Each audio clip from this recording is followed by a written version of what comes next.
EDClass Limited. Breaking barriers to learning.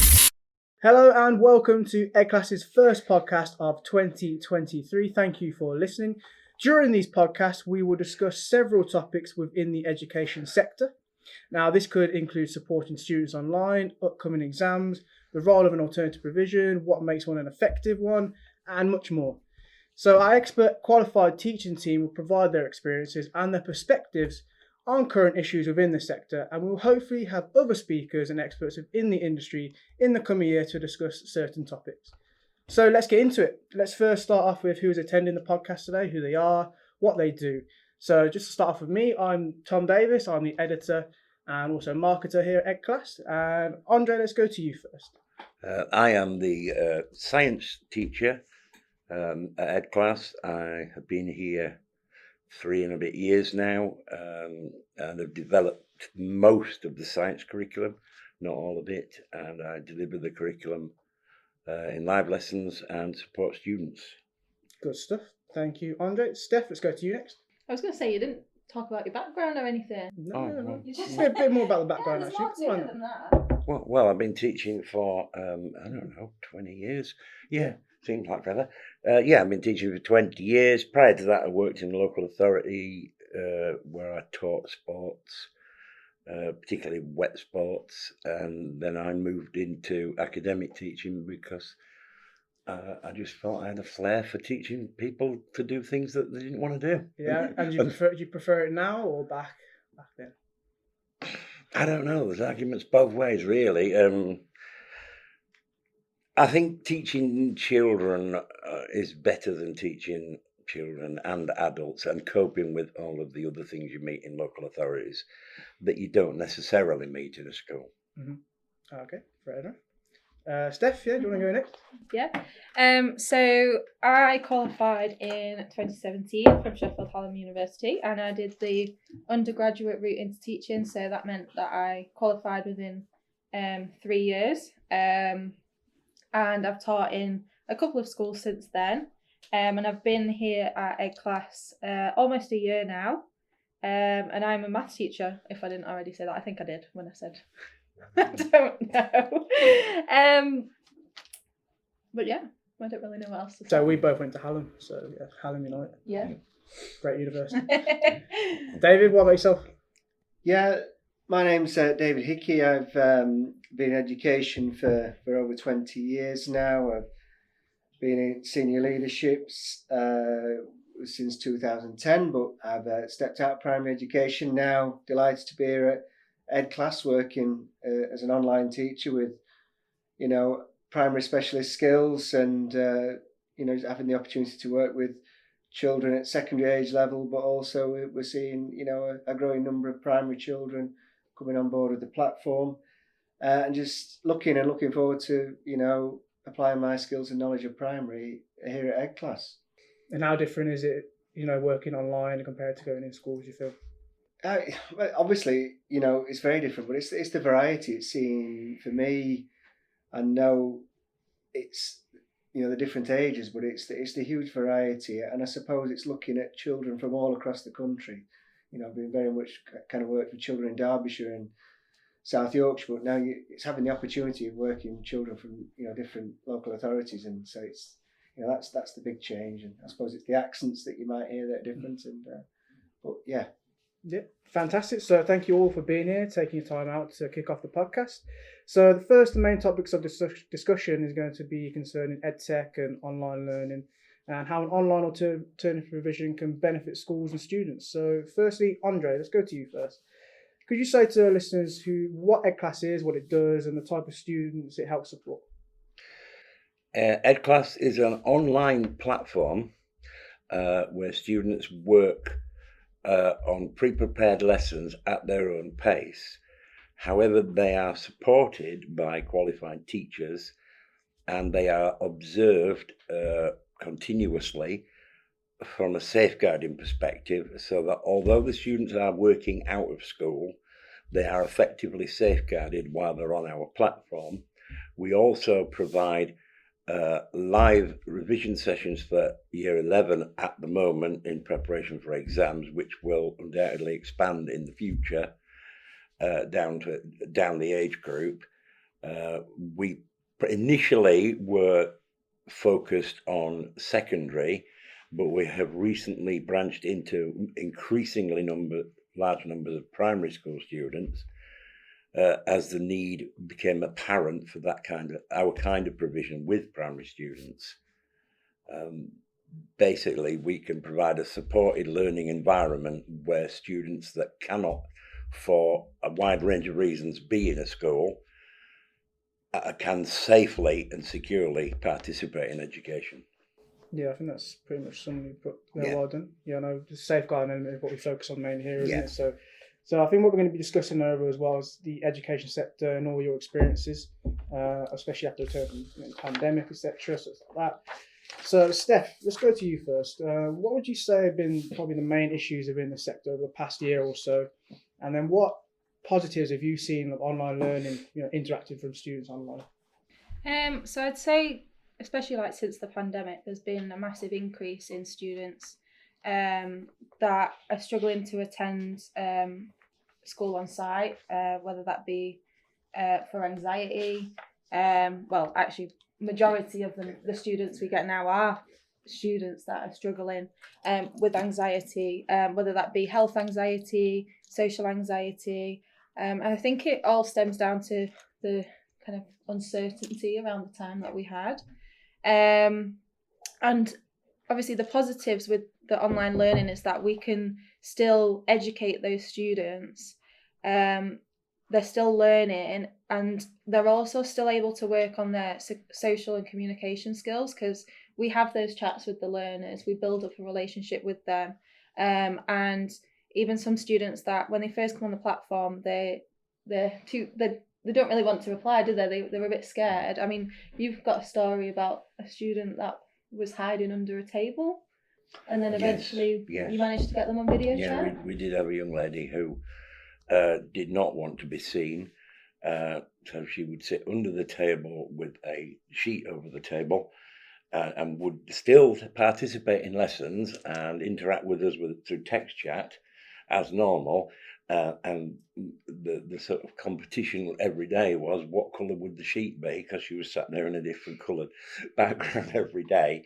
But after about 6 months, we ended with her video chatting with me from a moving car, coming back from a racing car that her brother had built at Brands Hatch. They were testing it there, and she was quite happy to talk to us. It took her about 6 months to coax her out from under the table. But again, you can't do that in a school. You haven't got time.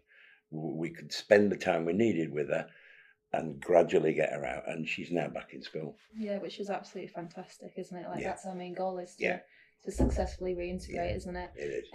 Another kind of issue that we have is obviously the knowledge gaps that students have, because obviously they did miss out on learning for quite a long time. I mean, there was online lessons, but whether or not the students were attending the lessons and all that jazz.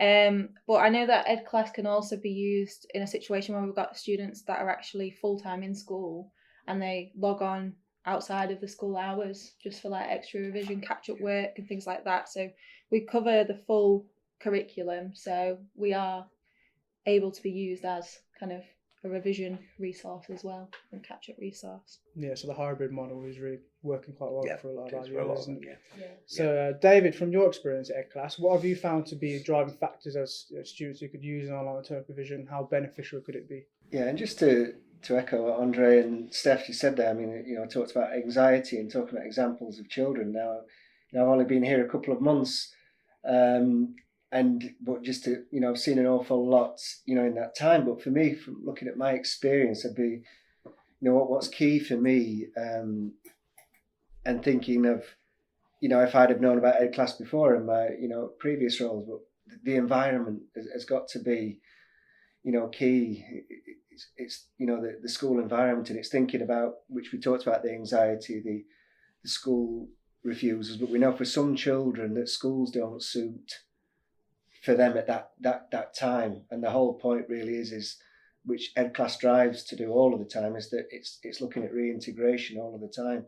But we know that for some children, school's not right at that given time. So just to support those, but looking at in my experience as well, again, we've had partial timetables, and partial timetables have helped children, but when it's partial, it's that they're at home.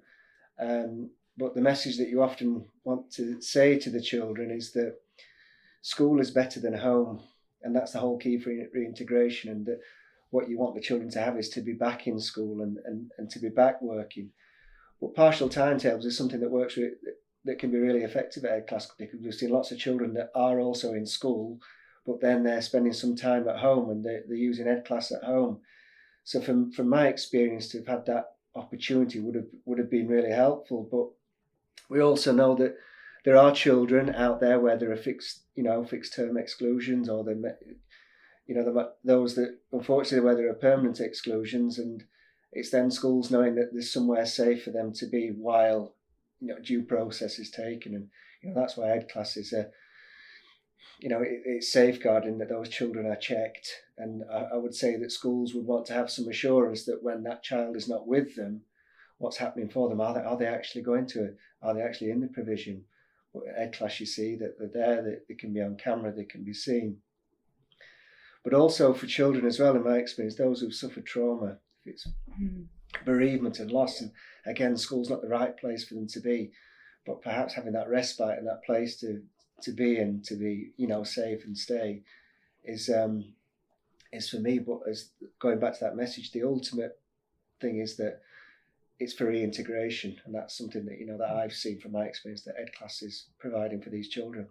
Yeah, I think it goes back to what you're saying about being a suitable environment as well. And that's what guidance is, what the Department of Education is saying about guidance, haven't they?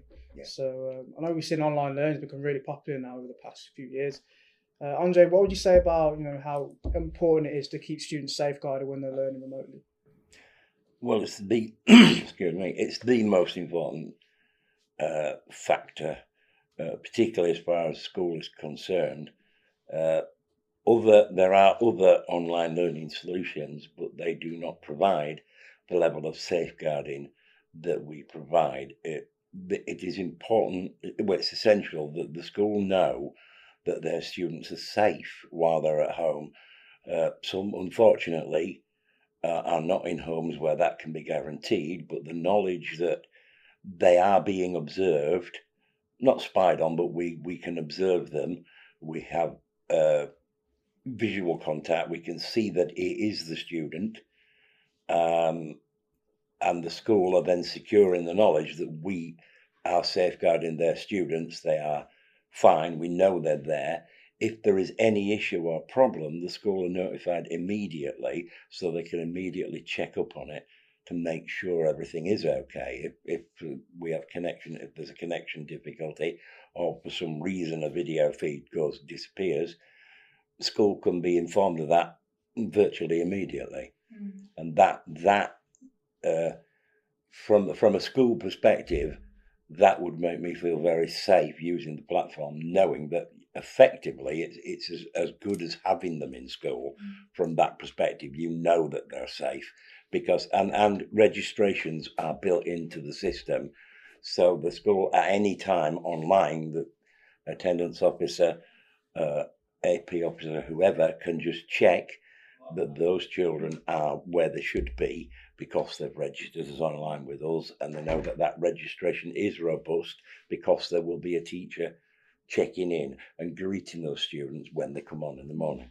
When they come on as well, they get that questionnaire, don't they? So yes, we're in constant contact with schools. Yeah. So students get a questionnaire, and it's a list of questions that they're automatically selected to being yes. So it goes from like, are you ready to learn? Are you safe? So if the students do change that to no, then an alert goes off in our office, doesn't it? And we're straight onto that learner, and we're also straight onto the school to let them know, and so they can check in on the learner too. The students also have the opportunity within the platform to initiate an alert. There is an alert button on the platform that they can activate if they feel unsafe for any reason whatsoever, and we can deal with that immediately. Yeah, I think it's imperative that what we found, they're safe, aren't they, when they're learning? So that's the most important thing. And they clearly feel safe, because they'll come out from under their sheet eventually. Yeah, that's what we want. Yeah, it is. But we can also improve the behaviour of a lot of students, can't we, as well? Yes. Learning remotely. A lot of people might think, no, you can't do that. But Steph, how do you think online learning can actually help improve the behaviour of some learners, especially if you've got one-on-one support from people like yourselves? Yeah. We are able to develop those positive relationships with our learners because they do have that opportunity for one-to-one support if they request it.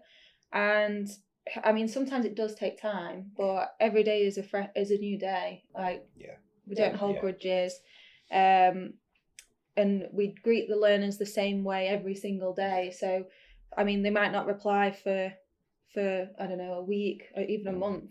And I mean, school is informed of that, but eventually they do.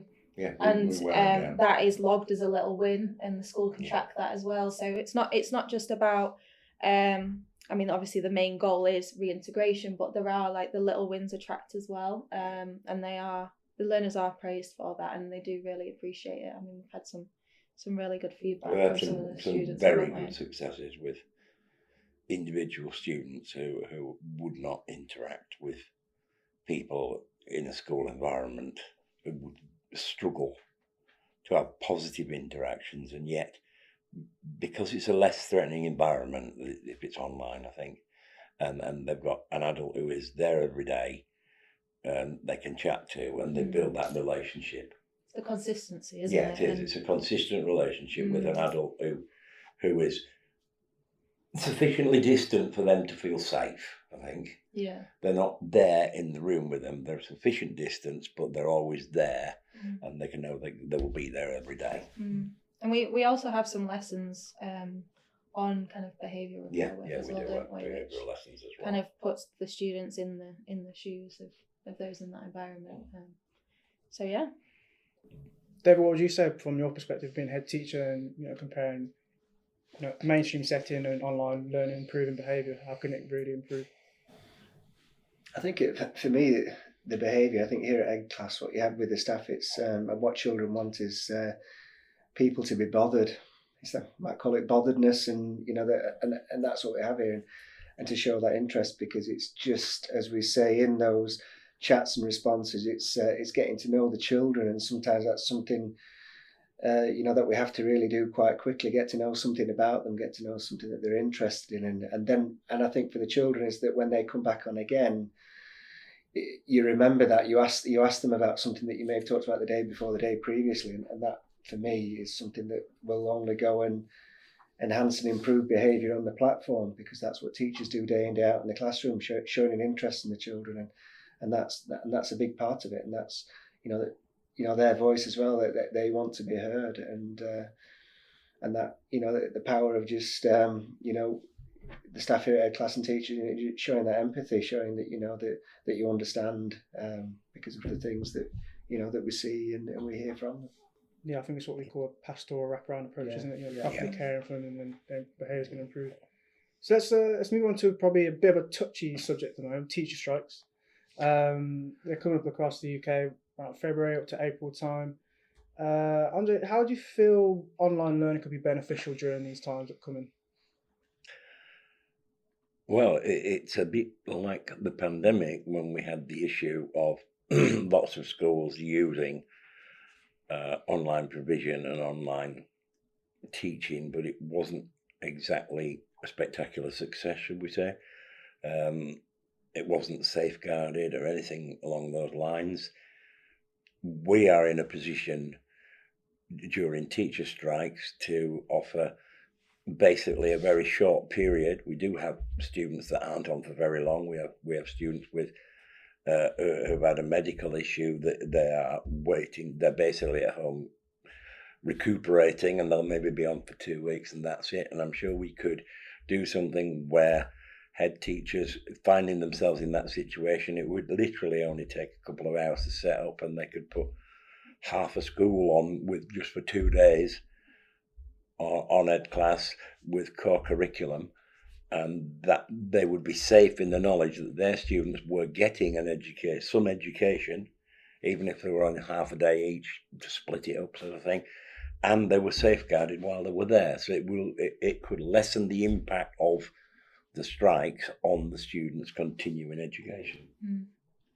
And I mean, obviously in the pandemic, we didn't really get much notice, did we? No. And I'm sure, as David will probably say, that there'll be lots of heads right now kind of making plans on what can happen. And I know, obviously, a lot of schools, they won't know the impact of how it's going to affect their day. But what we can provide is something kind of for the students that's already there, and it's already working, and it does work. So there's no reason why we couldn't provide the same for those students. So we put a poll up on Twitter, and it said 70% of people thought that the strikes aren't going to have a massive impact on children's education. Do you think it's going to have a massive impact on them? I think children have been there before, and children now are in some ways before kind of more used to online learning. They've had that experience, but it's also in terms of the impact, it's going to be short term, but I think it's only the what we might say the tip of the iceberg that we're seeing at the moment, because I think we need to be prepared, because there's probably going to be other occasions. It's probably going to happen again next year. It's going to happen again in the future. We need it's giving that children, as Andre just said before, that that they can be using the platform, that they can be safeguarded. And the schools might think, for which they did used to have their they have the vulnerable children. They may want, on those days that there are strikes, it may be that it's the vulnerable children, the children and families that they're worried about, that they would like to access this platform so that they know they can be safeguarded. And that's something that that EDClass can do, when children can be seen on camera and spoken to. But yeah, that's where I see how it is more helpful and beneficial. Yeah, I agree. Yeah, coming to the 70%, what David said there are children who it will have a large impact on, because they're in that position, and even missing 2 days will impact those children dramatically, ongoing, because it upsets everything for them, and they don't cope very well with anything changing. I was going to say something, and I can't remember what I was going to say. There was also something there. I think again there was something about something you talked about Twitter. But I think there was a poll, or there was something from countries around the world that suffered as a result of COVID. But they would say that the children in the UK are actually typically more behind than any other children in the world, because of online provision, and perhaps other countries have been better prepared, or the children had the tech, but that the UK, that the children have fallen more behind in the UK than other countries. Yeah, and I remember what I was going to say now. it wouldn't mean extra workload either for those teachers that aren't striking, No. because it's quite straightforward to get them set up on the seat. And then they'll be on with the learning package. Yeah. So it is an And they option. would probably get time off to do planning and stuff. No, that's good. The teachers that aren't striking would That's what I probably was about to say. benefit. Going on to those who aren't striking, we had a bit of discussion about this before. What would you call your pub? If you had a pub, what would you call it? Folded arms. Why is that, the folded arms? Well, it's the teacher thing, isn't it? The folded arms. Yeah. It's stereotype. I don't know. Or the chalk and whistle, because I can remember using chalk. Yeah. It got everywhere. There was that article the other day, wasn't there, about those teachers that... There was teachers that started their own microbrewery with a pub on the side, and that's what just sparked our conversation in the office, was if we were to start our own establishment, a restaurant or pub eatery, what would we call it? And I'm trying to think. I know what the most popular pub in the country is, the Red Lion, but we thought maybe the Red Pen. Yeah, that was a good one. But I think it'd be interesting to know if the listeners have any ideas. Yeah. Yeah, definitely. And we can maybe have a vote on the best one. Yeah. 100%. Let's go back onto topic just for now. So, David, despite online alternative provisions being classed as unregistered APs, government guidance states that these can be suitable provisions for students as long as due diligence is undertaken by schools. So what steps and measures should be taken to ensure students are safe, but also acquire the best possible curriculum that matches their school, do you feel?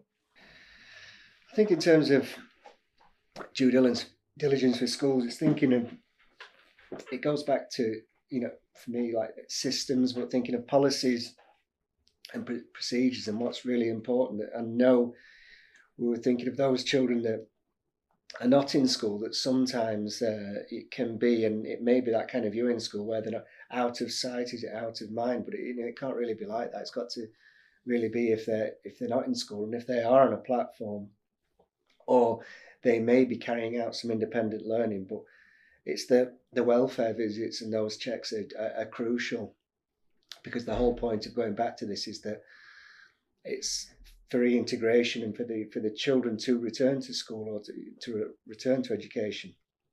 But how important those, safe and well checks, and that those systems that really are in place.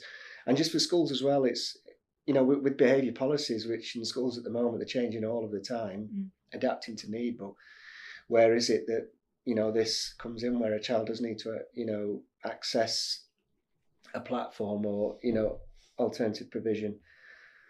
But also the key for me is that we find as teachers here at EDClass, it's the sharing of information about those children, because sometimes we have to really get to know those children quite quickly. And we might ask quite open questions to get to know things. And often, because what we want to know is, in a way, we might say, well, what is it that rocks their boat? Because they're the things that we want to get them talking about and get them enthusiastic about. But the profiles and really what it is that, that it might be things that they don't like, things that are interested, the subjects that they're interested in. Because that's where we talked about in your question there about curriculum.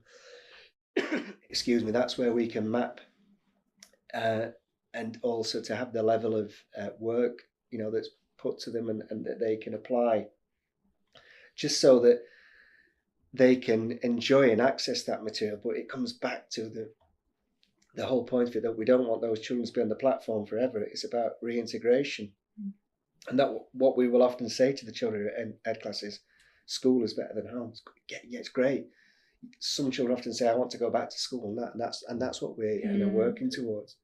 And like talking about kind of the level of work, I know you mentioned that there. We do have some diagnostic assessments on the platform, identify knowledge gaps in students' learning, so they can have a pathway of lessons that focuses on what they don't know. So especially kind of a lot of our year 11s that we've got on now, we're really trying to push those, because ultimately we don't want them doing lessons that they've already done before and they already know. Yeah. So it is a useful tool to get targeted provision for individual learners as well. And it's open. The school have access to all of the details and information that we hold on their students, so they are welcome to come and check at any time. They can do that virtually. Someone in the school will be an appointed contact with EdClass, so they have access to all of the systems on their students, so they can check on our safeguarding procedures and anything else at any time they want. And we do have visits from schools and from school staff, and we're quite welcome and open to have people come up and visit. We also do training sessions when we will bring people in from schools and train them on using the system. On our Ed Champions Days. Yeah.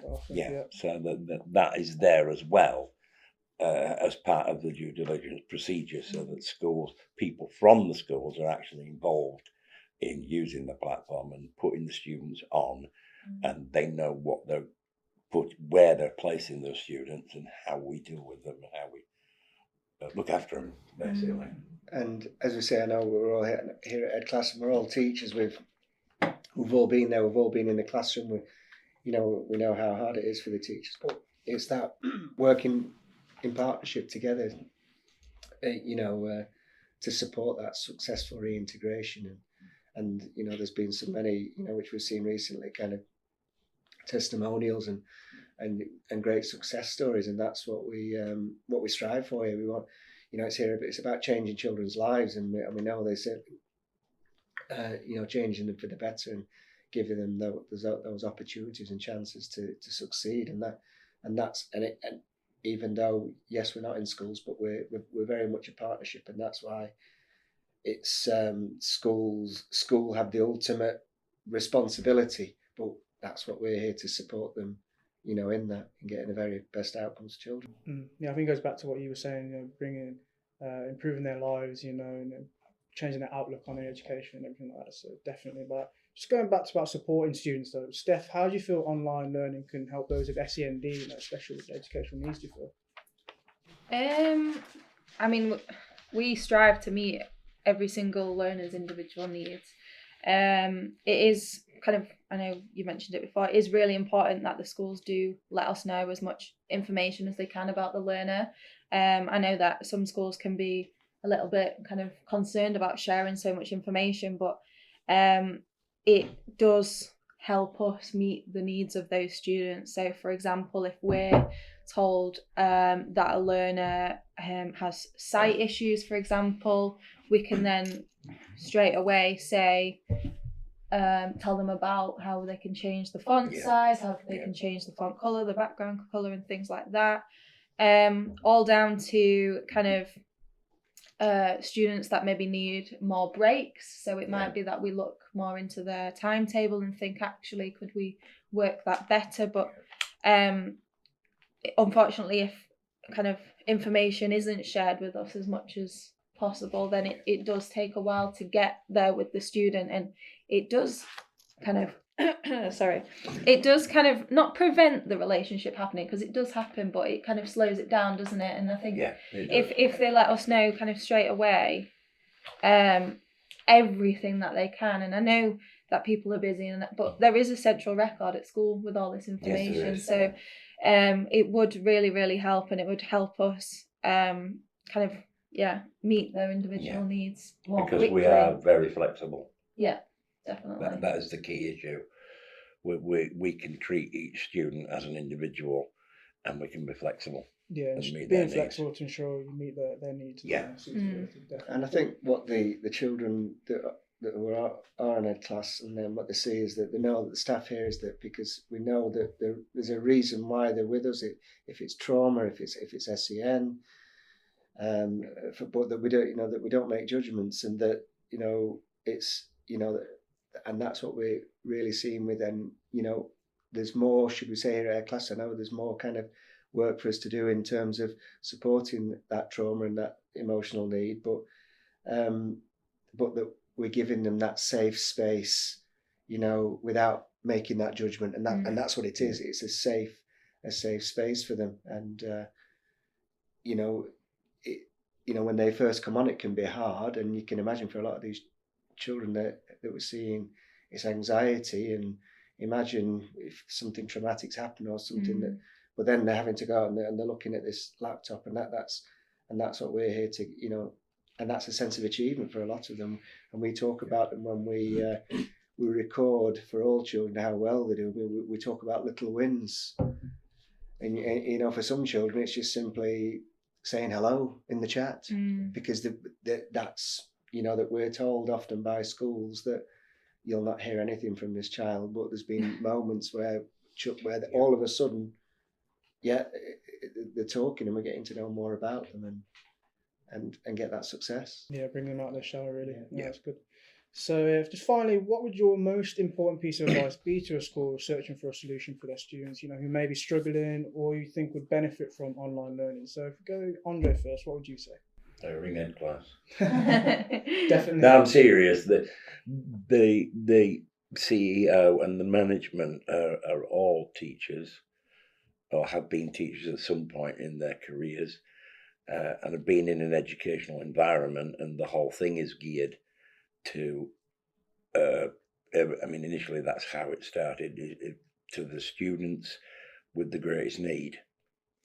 And so if you have students who have needs that you are struggling to meet, because let's face it, it's very difficult in a school environment, ring EDClass and talk to somebody here, and they will go through and explain what we can do and what we can offer. And as we've already stated, we are flexible. There isn't a lot we won't ever go at. There's video demos that we can do. There's our account managers, they go out to schools quite a lot, don't they? Yes, as well, yeah, so they will. we can come to you. Yeah, they're quite happy to go out and talk to everybody in the school. But yeah, definitely don't rule out online learning. No. If you're thinking about kind of what happened in the pandemic, this is completely different. No, this is completely different. This isn't me sat at my kitchen table like it was. No, it isn't. Back in lockdown. No, my daughter did that as well. Yeah. No, this is, each child is in their own classroom with a teacher. The classroom happens to be their kitchen or their bedroom, but they're in a classroom situation. And how long's EDClass been around? We're not new to this, are we? Nearly 15 years now, I think. Yeah. So it's not something that's new to No, us. it's not a new thing. We've been around before, long before the pandemic and all that stuff. Yeah. Well established. David, what would you say finally? Yeah, I just think for me, it's putting the children first, and it's really looking at in putting the children first is something like EDClass as an alternate. Is that the best? It's not just. Is that the best thing for the child? And I know that schools will often think, and they'll be, oh yeah, I wonder how much this costs. But it's also thinking of, I know it's school budgets, but thinking, well, for a child, we were talking about a partial timetable. How much does that cost the school if a child has a partial timetable, but they need supervision in school if it's with a teaching assistant? Exactly. How much does that cost? Sometimes that might not be the teaching assistant. That could be a senior leader. How much does that cost if a senior leader in school and their time is taken up with supervising a child? Where that relationship might not be as what it should, and the relationship could be breaking down with a school, and that child is taking up a lot of time. But to put them on a platform like EDClass, the cost, staff get their time back to leaders to lead a school, but then to support that reintegration, and that'd be my advice: to put the child first, and to what's best for that child, and doing that research and looking at would EDClass, would it suit this child? I know you mentioned there about like the cost and things like that, but it is, like we said about our teaching being flexible and us talking to the learners, like the way that EDClass works is really flexible. And I'm sure if you rang up EDClass, someone would be willing to explain how it works. Definitely. Some great advice. Thank you very much. If there's anything else anyone would like to add about this today, we've had a great podcast, I feel. So thank you to you all for being here, taking your time out and talking about online learning and the benefits. If those listening found this useful or of interest and would like to learn more about an effective online alternative provision, then be sure to get in contact with EDClass on 01909 568 338. You can send an email to mail@edclass.com, or you can book a free online demonstration on our website. Also, make sure to subscribe to our YouTube account and Spotify account for more upcoming podcasts and webinars. EDClass Limited. Breaking barriers to learning.